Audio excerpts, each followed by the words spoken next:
Today, we're digging into a pretty bold strategy for building a $1 million portfolio. The whole idea? It's about borrowing money to invest in some really high-yield funds, and then, pocketing the difference as pure cash flow. Let's dig in and see how this thing is actually supposed to work. So here's the big question, right? Can debt actually make you rich? It sounds kind of crazy, but it is the absolute core idea behind this entire strategy. We're talking about using leverage. Yep, borrowed money as a tool, an accelerator to build wealth way faster than you could with just your own cash. But how does it really work, and what are the hidden dangers? At its heart, the concept is brilliantly simple. You're essentially trying to create an income stream almost out of thin air. The plan involves using a margin account, in this case from Wealthsimple, to borrow money at a relatively low interest rate. Then you take that borrowed capital and plow it into these special ETFs that are designed to pay out a much higher yield. So long as what you're earning from the investments is higher than what it costs you to borrow, you're making a profit. All right, so here's our game plan. First, we're going to look at the engine of the strategy, what they call the positive spread. Then we'll meet the specific high-yield ETFs that are the fuel. After that, and this is important, we'll get into the very real risks. Then we'll map out the potential path to that $1 million goal. And finally, wrap it all up with the realities of taxes and some key takeaways. Okay, first up, the positive spread. Think of this as the engine of the whole operation. If you don't have this, the whole strategy just doesn't work. It's that simple.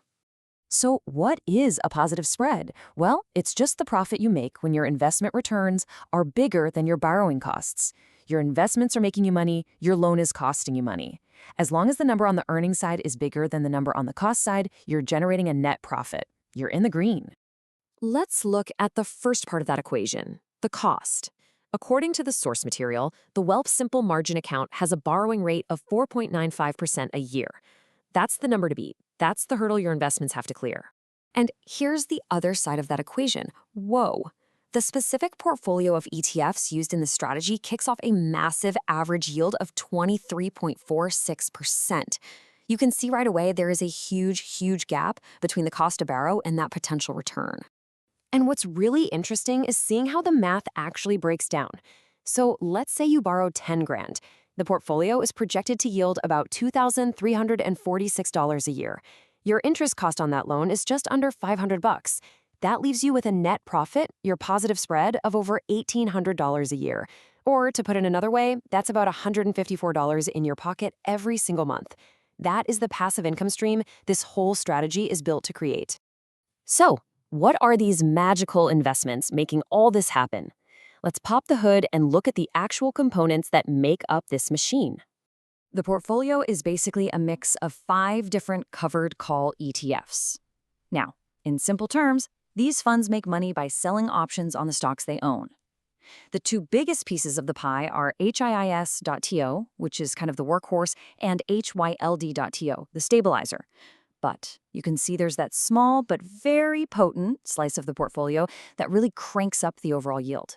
And that slice is MSTE.to. We're calling this the Turbo Booster. This thing sells covered calls on MicroStrategy stock, which itself is basically a stand-in for Bitcoin. It has a mind-boggling 53% yield. That's why it turbocharges the whole portfolio's average. But, and it's a huge but, this comes with extreme volatility and very high risk, which is exactly why it's kept to just 9% of the total portfolio. And if you need a dose of reality about that risk, look no further than this. This quote from the source is a critical warning. A 53% yield sounds absolutely amazing, right? But it means nothing if the actual asset itself loses 51% of its value in the same year.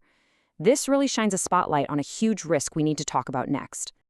Look, you just don't get these kinds of returns without taking on some serious risk. So let's slow down and read the warning labels on this particular machine very carefully. The number one fear for anyone investing with borrowed money is the dreaded margin call. That's when your broker basically forces you to sell your stuff at the absolute worst time. But the analysis in the source material shows that with the level of leverage being used here, the portfolio would have to drop over 90%, 90, to even trigger a margin call. Even in a 2008-style crash, the risk is still considered pretty low. So here's the twist. The big, catastrophic margin call. That isn't the main boogeyman here. The real risk, The more sneaky one is something else entirely. It's not a sudden explosion. It's more like a slow, grinding decay of your capital. And that slow decay is called NAV erosion. This is what happens when an ETF pays out such a massive distribution that it actually has to dip into its own capital just to make the payment. It means that while you're getting these huge monthly checks, the actual value of your investment, its net asset value, is slowly shrinking. It's the hidden cost of those monster yields. Okay, so we've acknowledged those pretty serious risks. Now let's look at what this strategy could actually achieve over the long haul, according to the projections from the source. The document lays out 3 possible roads. In an optimistic, best-case world where the asset value stays stable, that $1 million mark could be hit in just 8 years. The more realistic path, which factors in an 8% annual NAV decay, pushes that out to about 9 to 10 years. And then there's the pessimistic case, with really severe NAV erosion and lower yields, and that extends the timeline to 13 years. Now, this next part is absolutely critical. These timelines aren't magic, they don't just happen on their own.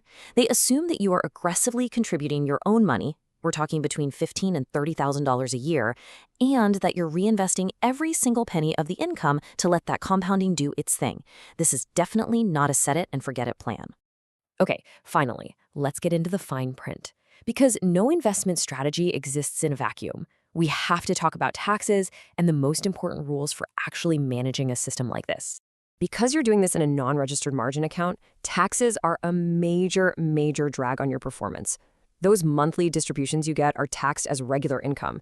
At a high tax rate, like the 45% example from Quebec, that means nearly half of your gross profit is just gone, wiped out by taxes. Now, you can deduct the margin interest, but that tax bite is still really significant. So, the source boils this all down to a final pre-flight checklist. The number 1 rule? Vigilance. You have to be constantly monitoring that NAV erosion. You've got to keep your leverage below 35%, and you absolutely have to cap your riskiest holdings. And maybe the most important rule of all, this is a strategy for after you've already maxed out your tax-free accounts like a TFSA. So there you have it. We've seen the engine, we've seen the risks, and we've seen the potential reward. This strategy offers a potentially turbocharged path to wealth, but it is not a free ride, not even close.